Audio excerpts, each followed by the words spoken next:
மயிலாடுதுறையில் சாலை போக்குவரத்து தொழிலாளர் சம்மேளனம் சார்பில் சுங்கச்சாவடி கட்டணங்களை திரும்பப் பெற வேண்டும் உள்ளிட்ட பல்வேறு கோரிக்கைகளை வலியுறுத்தி கண்டன ஆர்ப்பாட்டத்தில் ஈடுபட்டனர்.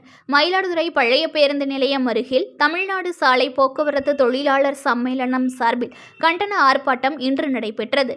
மாவட்ட தலைவர் ரமேஷ் தலைமையில் நடைபெற்ற இந்த ஆர்ப்பாட்டத்தில் ஏராளமானோர் கலந்து கொண்டனர். தொடர்ந்து புதிய மோட்டார் வாகன சட்டம் 2019 திரும்பப் பெற வேண்டும், ஆன்லைன் அபராதத்தை கைவிட்டு பெட்ரோல், டீசல் மற்றும் கேஸ் விலைகளை குறைத்திட வேண்டும், ஓட்டுநர்களை குற்றவாளியாக்கும் சட்டத்தை திரும்ப பெற வேண்டும், டோல்கேட் கட்டணங்களை வாபஸ் வாங்க வேண்டும் உள்ளிட்ட கோரிக்கைகளை வலியுறுத்தி ஆர்ப்பாட்டம் நடைபெற்றது. தொடர்ந்து ஓட்டுநர்கள் பலர் பங்கேற்று கோரிக்கைகளை வலியுறுத்தி அரசுக்கு எதிராக கோஷங்களை எழுப்பினர். நியூஸ்1 தமிழை லைக் பண்ணுங்க, கமெண்ட் பண்ணுங்க, ஷேர் பண்ணுங்க, மறக்காம சப்ஸ்கிரைப் பண்ணுங்க.